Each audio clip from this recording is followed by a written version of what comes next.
Metamorphosis adalah sebuah novela karya Franz Kafka yang terbit pada tahun 1915 dan dianggap sebagai salah satu karya fiksi paling penting dalam sastra abad ke-20.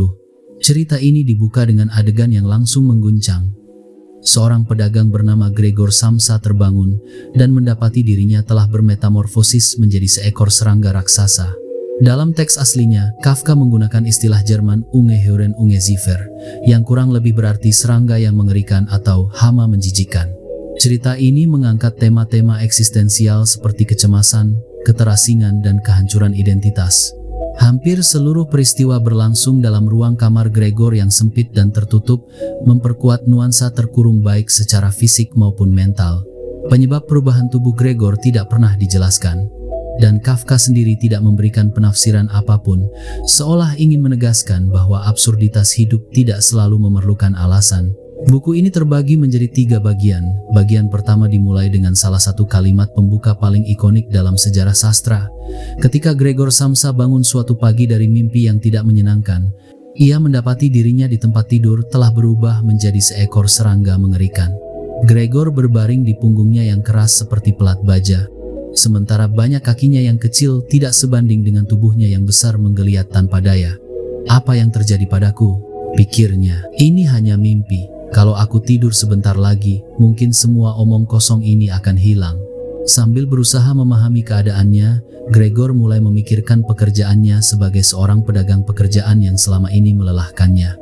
Ia mengeluh tentang perjalanan yang melelahkan, makanan yang buruk, rutinitas yang tidak teratur, dan harus berurusan dengan berbagai macam orang.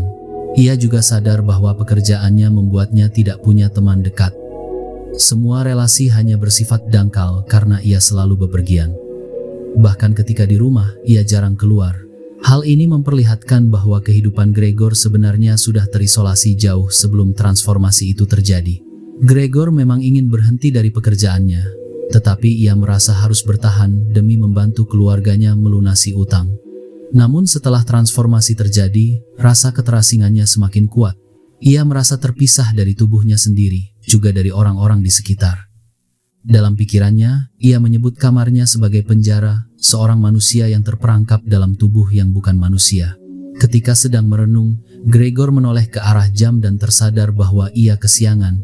Ia panik dan berniat mengejar kereta berikutnya agar tidak terlambat ke kantor, tetapi tubuh barunya membuatnya tidak bisa bangun dari tempat tidur. Ibunya memanggil dari balik pintu, tetapi ketika Gregor mencoba menjawab, suaranya berubah menjadi bunyi-bunyian yang tidak dapat dipahami. Keluarganya mulai curiga bahwa ia sakit. Tidak lama kemudian, manajer kantornya datang untuk menanyakan mengapa Gregor belum masuk kerja. Dari balik pintu, yang terdengar hanya suara-suara aneh. Dengan susah payah Gregor merangkak di lantai, dan akhirnya berhasil membuka pintu dengan mulutnya, sampai-sampai membuat dirinya terluka. Ia mencoba menjelaskan keadaan dan memohon agar manajernya berbicara baik tentang dirinya di kantor, tetapi manajer itu ketakutan dan segera kabur.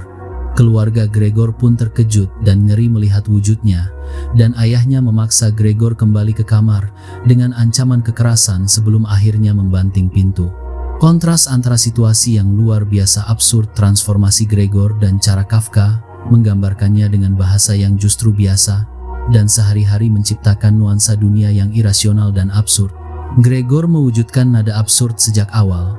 Ia lebih khawatir tentang hal-hal sepele seperti terlambat bekerja ketimbang kenyataan bahwa ia baru saja berubah menjadi serangga mengerikan.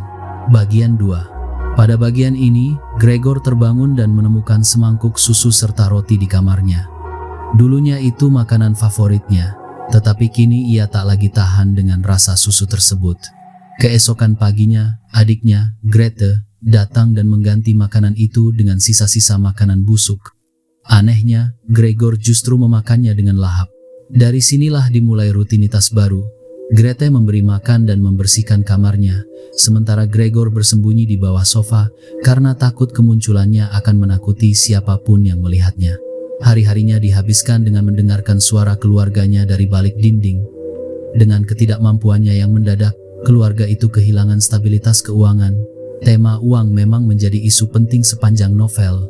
Kegagalan bisnis mereka telah membuat keluarga tersebut putus asa.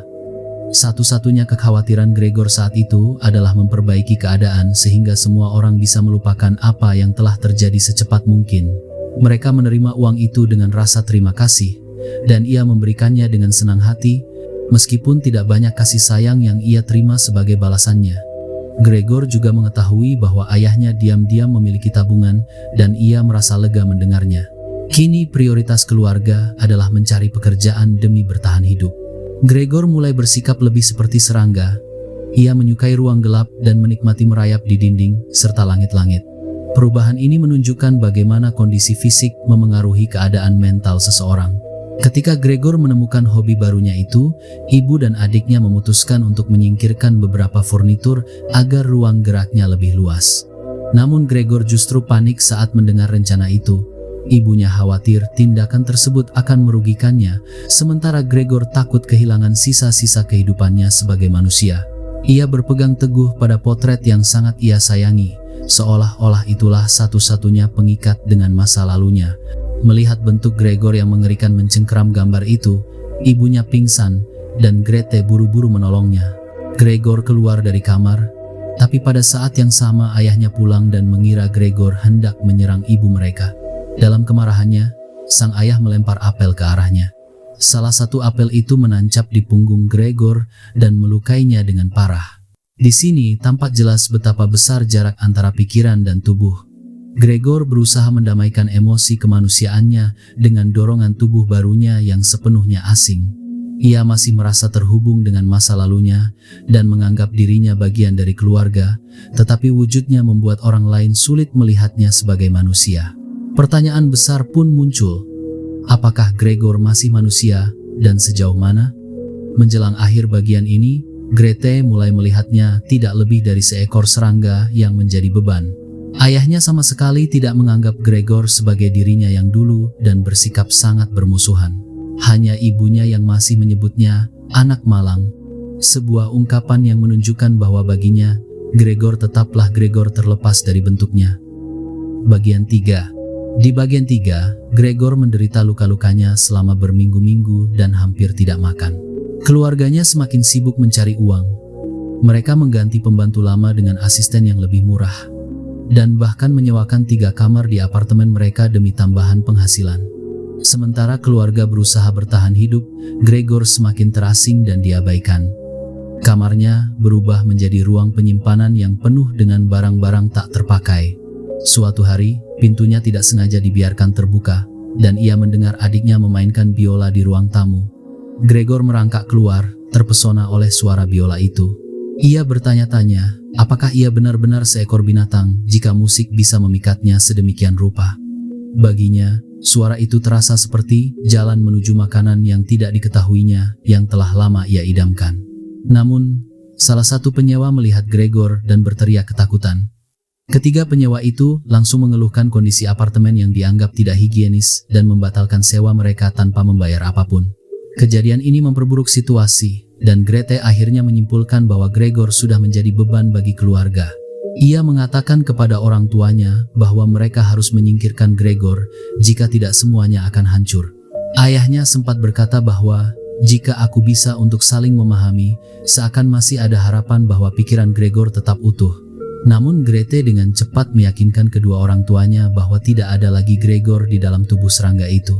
Menurutnya, Gregor yang asli pasti akan memahami keadaan ini dan memilih pergi dengan sendirinya agar mereka dapat melanjutkan hidup dan mengenangnya dengan hormat.